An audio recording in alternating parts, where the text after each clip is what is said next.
Buenos días.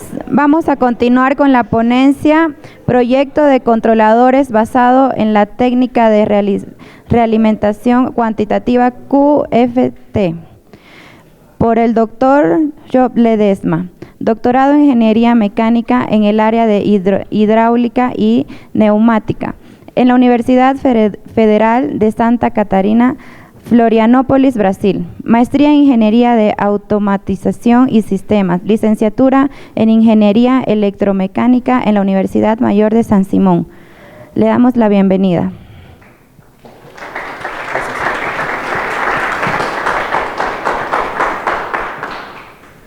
Bueno, primeramente agradecer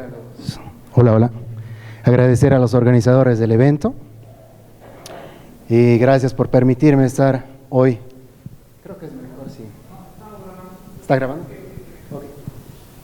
Bueno, gracias, y el día de hoy les voy a presentar un poco de lo que se refiere a una técnica un poco desconocida en el área de control, que es llamada Quantitative Feedback Theory, que es teoría de realimentación cuantitativa. ¿Ok? Básicamente, esta teoría de control pasó a ser considerada una teoría de control clásico, ¿ya? Pero antes necesito esto de acá. Viste que no tengo la pizarra. Imagino que todas las charlas que han tenido hasta ahora han sido sobre la parte control, y todos ustedes ya tienen una base en control suficiente, ¿no es cierto? Levanten la mano quienes ya llevaron las disciplinas de control básico, fundamentos de control. Entonces ya todos saben. Básicamente la parte control y el control realimentado surge de la necesidad justamente del nombre, controlar el sistema en sí. ¿Ok? Entonces ya tenemos la máquina de Watt en la época de las máquinas de vapor, que si alguno de ustedes lee o ve algún tipo básico de algún libro de control, se va a ubicar que existe un sistema con dos elementos, dos masas centrífugas que van girando y al mismo tiempo modifica o varía la posición de otro elemento dentro del eje y que por su vez varía, qué sé yo, lo voy a poner como si fuera una válvula, modifica el área regulada de una válvula, ¿no es cierto? Entonces a través de eso controlaban la velocidad de rotación de una máquina de vapor. Entonces este ya es un sistema de realimentación mecánico básico, uno de los primorios. De hecho, la parte de realimentación surge ya en la época mucho más antigua, en la época de, qué sé yo, de Platón, con los relojes de agua, los automáticos que se cargaban automáticamente y demás. Y toda la historia de control va de esa forma, va surgiendo, va haciéndose más, digámoslo así, más precisa en esa etapa de control. En la época de la Segunda Guerra Mundial ya surge, y con el advenimiento y con todas las guerras que tenían, ya surge la necesidad de hacer el control de radar, control de misiles. Entonces ya comienzan a estudiarlo de forma mucho más avanzada en la época del 45. Ya comienzan a surgir los problemas de control, que es la parte básicamente de estabilidad, si un sistema es estable o no, si se lo puede controlar o no, si es controlable o no, etcétera. Entonces en esa época ya comienzan a surgir los primeros estudios más profundos en esta área de control. Y ya después comienza la parte de la teoría de control clásico. En el 45 inclusive surge la parte de las, seguramente ustedes escucharon sobre Bode, ¿no es cierto? Los famosos diagramas de Bode. ¿Cuál es la función básica de un diagrama de Bode?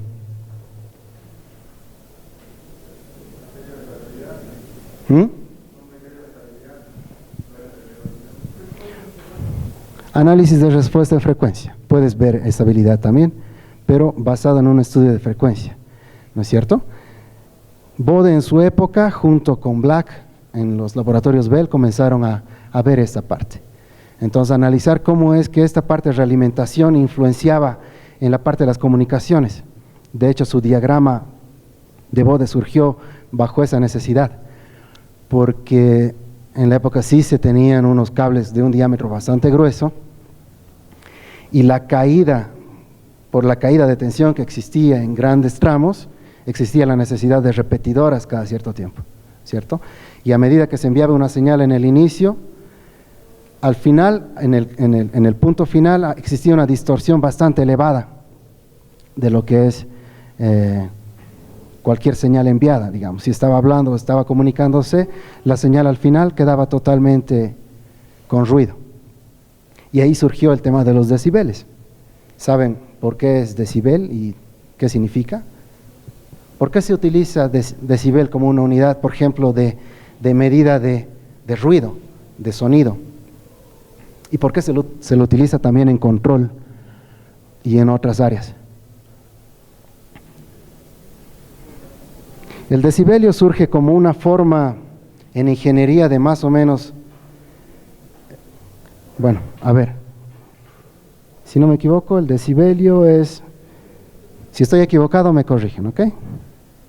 La ecuación básica es 10 logaritmo en base 10 de una relación acá.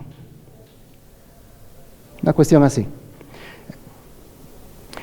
Es decir, que decibelio podemos tomarlo como una relación en todo caso, no es una unidad de medida, sino es una relación entre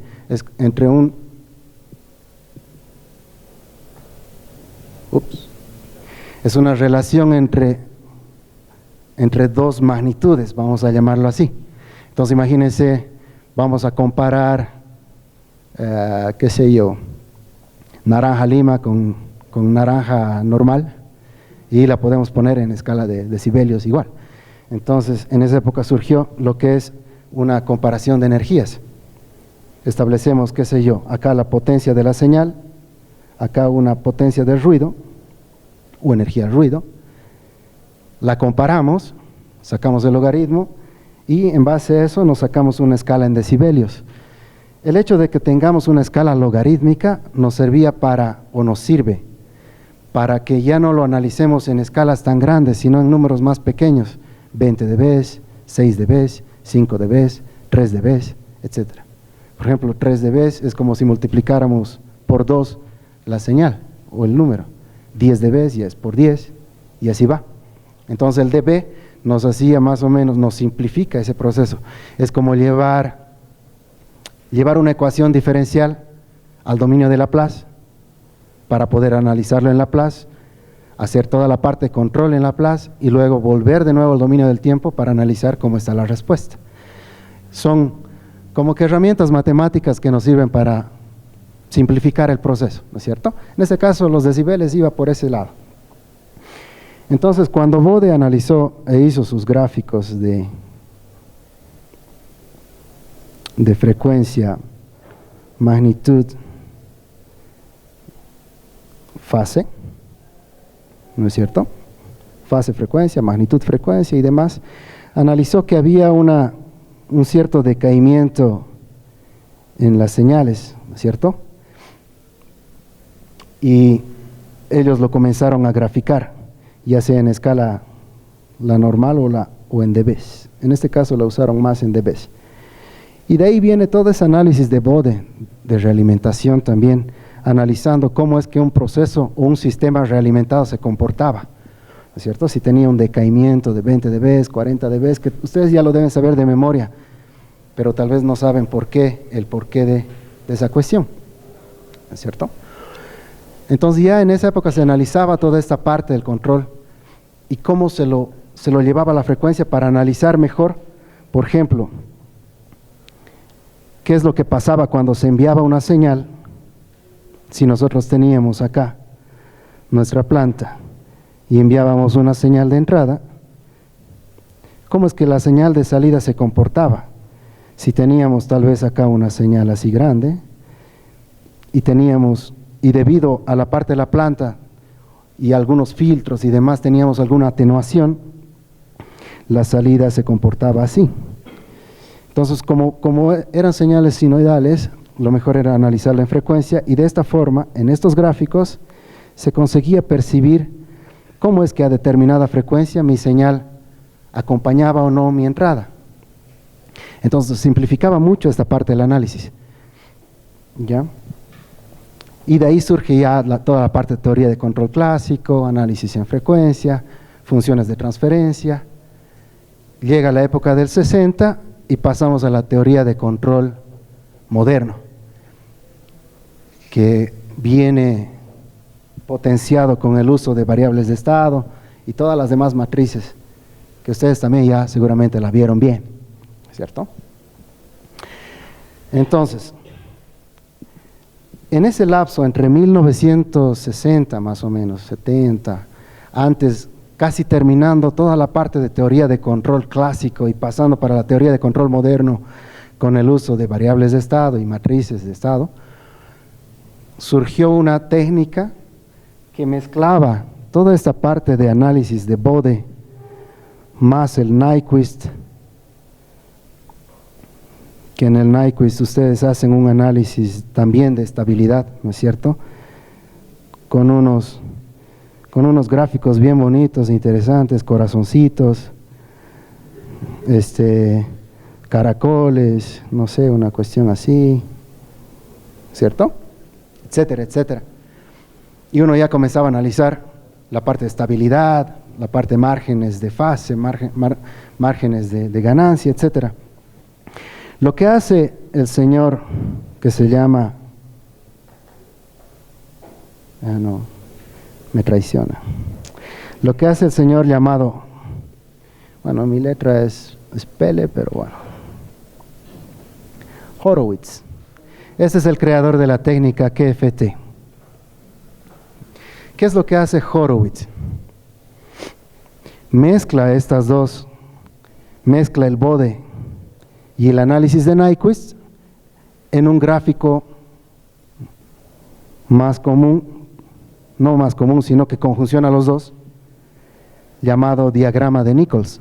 ¿Escucharon el diagrama de Nichols? El diagrama de Nichols tiene lo que es fase y tiene lo que es magnitud en un lado, magnitud y fase.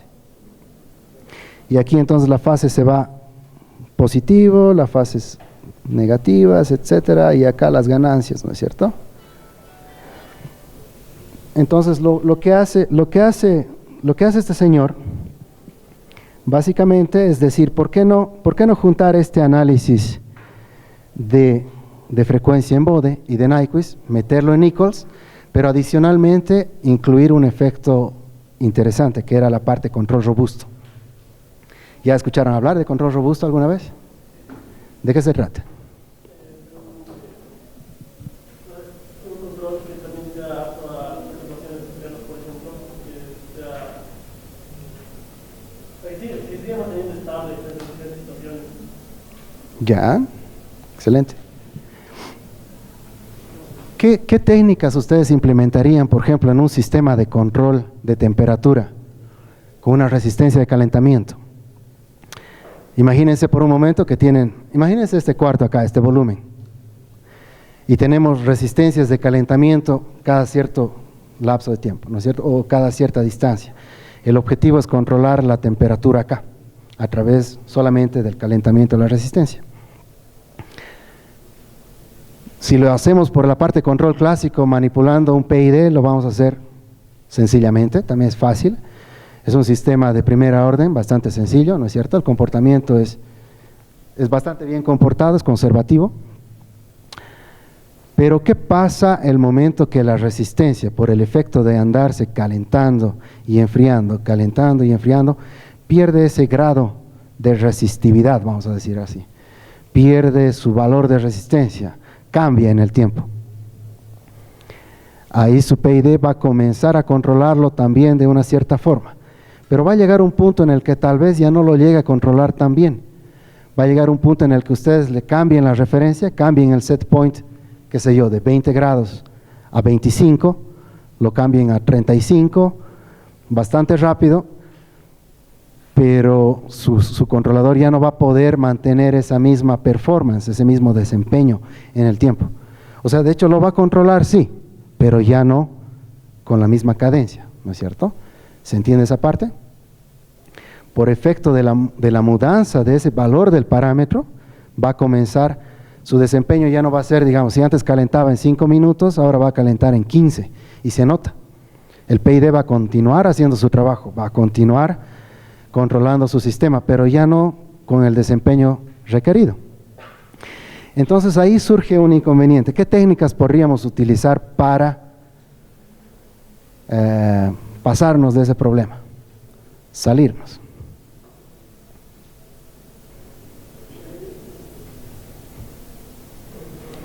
Aparte de un PD, ¿qué?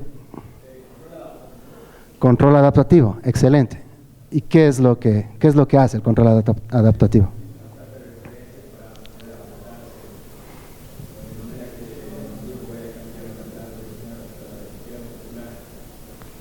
Ya, excelente. Lo que hace el control adaptativo es justamente tener una planta de referencia, comparar con la medida real y en base a un algoritmo modificar las ganancias del controlador para que se autoadapte. Modifica los parámetros, si es un PID, va a modificar el proporcional, integral, derivativo. ¿Ok? Básicamente lo que hace es eso. Pero también tiene un cierto inconveniente, porque esos algoritmos, dependiendo de cómo se calibren, tienen un cierto grado de sensibilidad al cambio. Si lo hacen muy sensible, va a comenzar a cambiar las ganancias muy rápido. O si no es tan sensible, va a comenzarlo a cambiar de forma muy lenta. ¿No es cierto? Entonces, si bien es una técnica muy usual, ¿ya? Que es la técnica como, en algunos PLCs lo van a ver, ¿no es cierto? Que tiene esto, es el self-tuning. Este es el controlador adaptativo, ya vienen embutidos, lo pueden usar con cierto cuidado, sí, no es tan directo. Como les digo, dependiendo cómo coloquen los parámetros de sensibilidad, puede dar buenos resultados o no. Y hay otro que le llaman, al mismo tiempo en los PLCs o en controladores de temperatura van a encontrar, o cualquier otro controlador, lo que es el auto-tuning. ¿Saben la diferencia entre el auto y el self, aunque parezca lo mismo? El auto-tuning es básicamente una aplicación de lo que es el Ziegler-Nichols aplicado. Lo que hace el controlador de temperatura o el PLC cuando ustedes le dan el auto-tuning es justamente llevar el sistema lo lleva el sistema hacia un ciclo, ¿no es cierto? Cuando hacen hacia un ciclo límite, ¿no es cierto? Si se acuerdan bien esta parte de Ziegler-Nichols, necesitan esta dimensión más este periodo de tiempo, ¿no es cierto? Y en base a tablas ustedes reprograman el PID, ¿verdad? Entonces lo que hace el auto-tuning es, imagínense ahora que lo hace de forma automática el bicho este. Lo que hace es llevar el sistema, le manda señales hasta que vea que se mantiene en un ciclo límite, calcula los tiempos y lo autoajusta el controlador. Básicamente ustedes con un PID, con un PLC que tenga esta función, pueden colocarle directamente y el PLC automáticamente va a recalibrar sus ganancias para que lo controle. Pero también con cierto cuidado, si ese sistema está acoplado a alguna cuestión que pueda producir daños físicos a las personas, también no es tan directo como ir a apretar y ya está, ¿no es cierto? Entonces, todo siempre con cierto cuidado. Bueno, lo que les decía, volviendo al caso de la resistencia, tenemos el control adaptativo, tenemos varios otros tipos de control, y hay el control robusto, que es lo que decía su colega. Lo que hace el control robusto, cualquier técnica de control robusto, es justamente eso, que a pesar de las variaciones paramétricas del sistema o de perturbaciones externas, se pueda conseguir estabilizar el sistema de la misma forma. O sea, podemos controlar el sistema a pesar de todo eso. Ese es un control robusto. Y en eso seguramente escucharon los LMIs, tal vez. ¿Escucharon hablar de los LMIs en control robusto? ¿No? Esto es básicamente, viene de esta cuestión.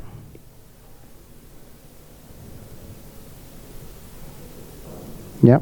Ustedes tienen acá su ecuación de estado, tienen su planta y demás, Pero ahora imagínense que estamos en el caso de un sistema que tiene variación paramétrica. O sea, el sistema varía, las resistencias varían todo el tiempo. Cualquier proceso en la industria varía siempre. Es por eso que es necesario hacer recalibraciones de los PIDs. Pero ahora esta técnica de acá, el LMI, que es matrices, inecuaciones de matrices lineales, creo que viene de eso. Imagínense que este A, donde están acá, qué sé yo, todos sus parámetros aquí, X2, no, le voy a poner otro nombre, A2, bla, bla, bla, bla, bla, bla, bla, bla. Acá tienen ustedes sus parámetros, ¿no es cierto? Imagínense que alguno de estos está variando, ¿ya? Entonces ustedes tienen que definir que este va a variar en el tiempo.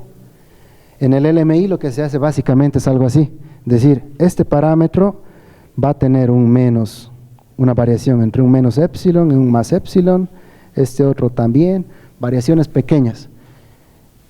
Y la técnica automáticamente les proporciona un controlador que es robusto. O sea, no, el algoritmo ya les permite algo así, definen ustedes esa variación. ¿Cuál es el inconveniente de esta técnica? Es que produce controladores de orden elevada. Puede producir desde tercera orden hasta séptima, octava, novena.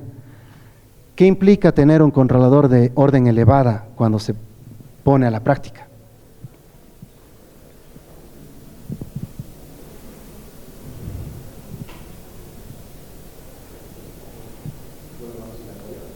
No. ¿Qué? ¿Perdón? Necesita más procesamiento. Es más lento. No tanto, al contrario, se vuelve un poco más robusto tal vez, pero es más lento. ¿Por qué? Porque cuando ustedes tienen que implementar un controlador en un bicho electrónico, que les gusta a toditos, lo que hacen es justamente discretizar ese controlador, ¿no es cierto? El PID ustedes lo discretizan, sale que es un controlador de segunda orden, ¿no es cierto? O sea que necesitan por lo menos tener 2 lecturas anteriores para producir la ley de control, la señal. Entonces, entre más orden tenga el controlador, el buffer que tengo que tener de medidas anteriores para producir mi U, o sea, la señal que voy a enviar al sistema, es mayor. Si tengo uno de séptima, tengo que conseguir guardar esos datos para producir el siguiente. ¿Ya? Ese es el único inconveniente de este, pero es robusto. ¿Ya? ¿Dónde se aplican estas técnicas de control robusto? Por ejemplo, la mayor parte se aplica en lo que es aviónica. Aviones comerciales tienen controladores robustos en su aplicación. Ya jets de combate, no, son más reactivos, son más rápidos. Entonces, difieren. Como ven, esta técnica tiene esa dificultad. Si bien les produce controladores robustos, les produce controladores de alta orden. No es tan beneficioso cuando uno quiere aplicarlo en la práctica. Y ahí surge la idea bien macanuda de usar el QFT. Este propone controladores de baja orden, ¿ya? Y aquí creo que ya me voy a pasar directo a mi presentación porque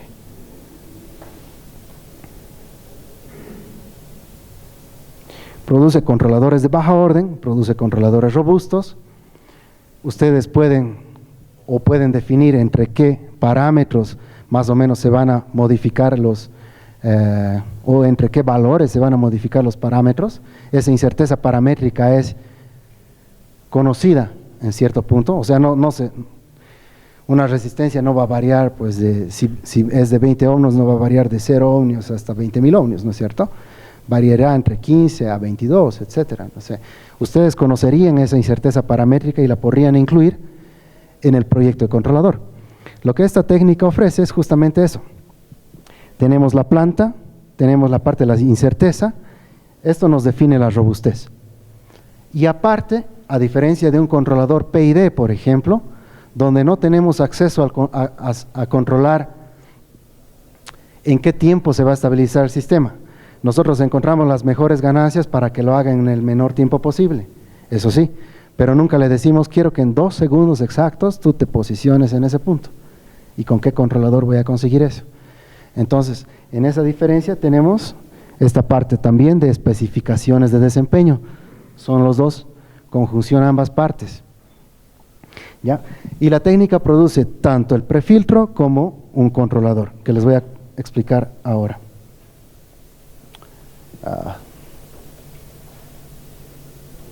Ya, tenemos esto.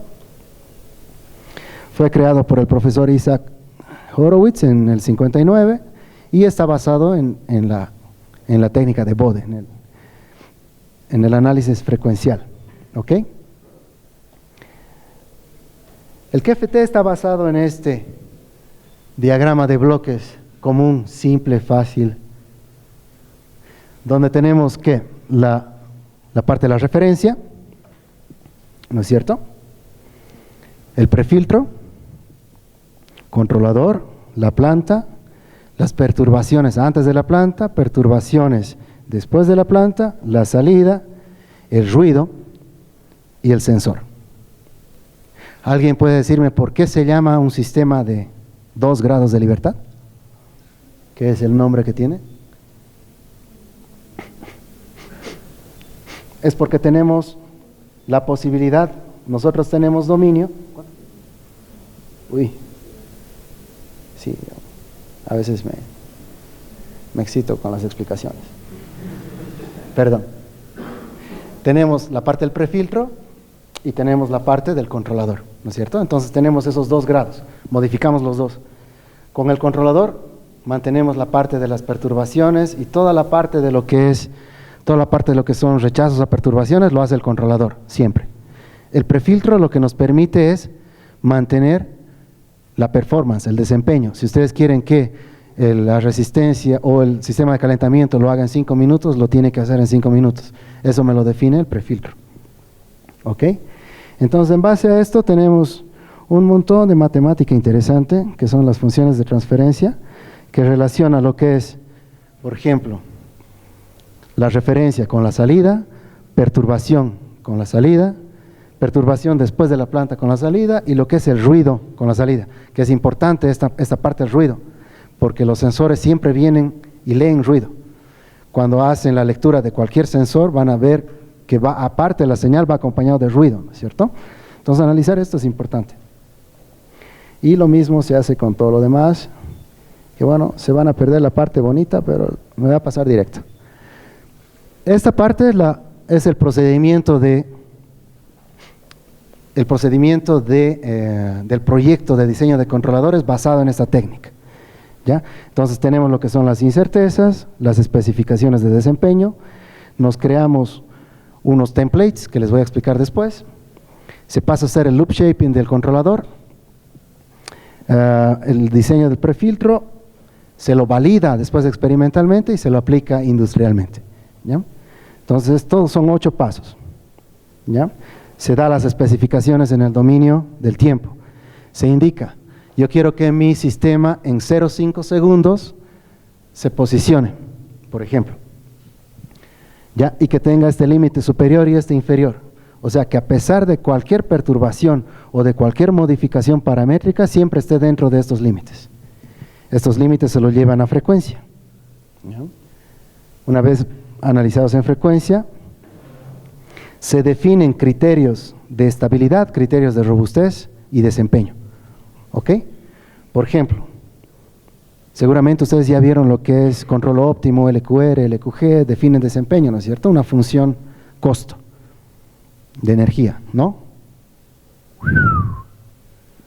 Viejo. Ya, ni modo. Entonces, si tenemos la parte de estabilidad y desempeño, básicamente lo que le decimos es, quiero que el sistema se comporte en esta forma. A pesar de cualquier vaina que acontezca, siempre dale palo hasta que haga. Es como arrear a los estudiantes para que aprendan, ¿no es cierto? No sabe, dale. 1 hora aprenden. La cuestión es la siguiente, tenemos esta planta, por ejemplo, esta función de transferencia, y tenemos que esa función de transferencia tiene 3 parámetros que van a modificarse en el tiempo, ¿ya? A0, A1, K. Entonces definimos valores variantes, ¿ok? Este va a variar entre este y demás. Basado en esto, y este es el diagrama de Nichols, el famoso, aquí está fase, amplitud, se grafica dónde, en frecuencia, dónde estaría posicionado la planta en la condición inicial, digamos. Y luego se va modificando de a poco entre este mínimo y este máximo, varios valores. Perdón. Se va modificando los valores. Y para cada combinación de valor se va definiendo un punto de la planta. Cada punto en Nichols implica la posición de la planta en una frecuencia determinada. Por ejemplo, acá estamos analizando en 10. ¿Ya? Entonces esto quiere decir que mi planta, a pesar de todas las variaciones, en todo mi espectro de magnitud y fase, solo se va a mover acá. ¿Y de qué me sirve esto que se llama template? Es que, por ejemplo, si yo tengo una planta y analizo para varias frecuencias, puedo definir cómo es que se podría comportar cuando varíen todos los parámetros que yo quiero. Yo le puedo decir, va a variar la resistencia, va a variar, la señora de limpieza va a cambiar la masa, etcétera, etcétera. Y todo eso se define acá, en un área, en un template. Esta culebrita de acá es la planta que se comporta a diferentes frecuencias en Nichols, ¿ok? Es la planta nominal. Entonces la planta nominal, debido a variaciones paramétricas, se puede ir moviendo como víbora en toda esta área. Las partes de las restricciones de performance, estabilidad y todo lo demás, se analizan utilizando esos templates. Como ven, este template de acá va bordeando una región que le llamamos región de estabilidad. Esta región de estabilidad en Nichols implica, por ejemplo, la sobreseñal, ese porcentaje de sobreseñal que se tiene en un sistema, ¿no es cierto? Si queremos reducir ese porcentaje de sobreseñal, este círculo de acá crece. Entonces, es una como zona restricta. Lo que queremos es que nunca el sistema tenga ese sobreseñal, porque ya lo habíamos definido en el tiempo. Y lo mismo lo hacemos para el resto de restricciones.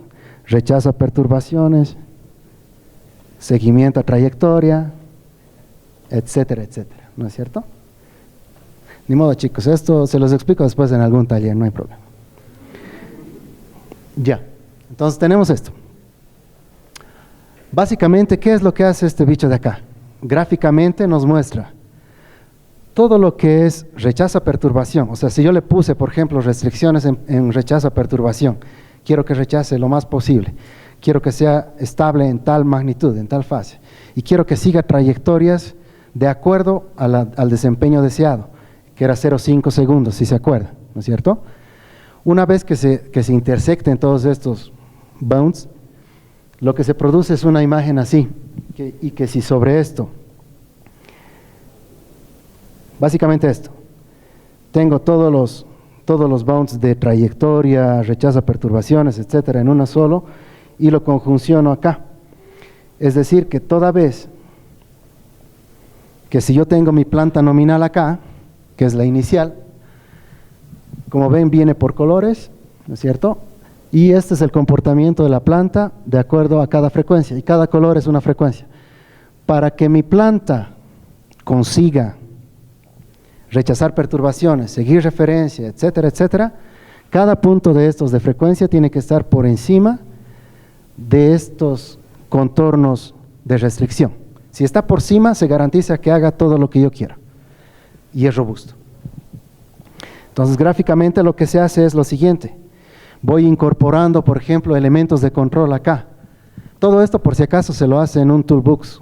Es totalmente gráfico, ¿ok? Lo tienen en MATLAB. Por ejemplo, ¿qué pasa cuando yo adiciono un elemento integrador en el sistema? En BODE se dan cuenta que la fase baja a menos 90, ¿no es cierto? Entonces acá, cuando yo le adiciono un integrador, lo que va a pasar es que este punto se va a pasar a menos 90 directo. ¡Pac! Se traslada. Luego, si le aumento un 0, si le aumento una ganancia, lo que pasa con una ganancia es, en BODE, la magnitud va a comenzar a subir y bajar. Lo mismo acá en Nichols, comienza a subir y bajar. Y así voy incrementando elementos que me van a ir modificando la forma del sistema. ¿Ya? Y a eso se le llama loop shaping, porque estamos haciendo un shape de la forma.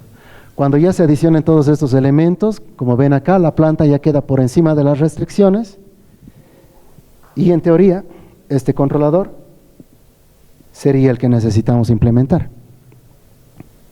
¿Ya? Y nosotros podemos definir cuántos elementos de control queremos adicionar. Entre menos elementos, más práctico es el controlador. Si le adicionan más elementos, claro, la culebra va a comenzar a tener una forma más definida, va a ser mejor comportada, pero va a ser más lento en reacción, ¿no es cierto?, por la parte de la discretización. Y lo mismo se hace para la parte del prefiltro, es un trabajo similar. ¿Ya?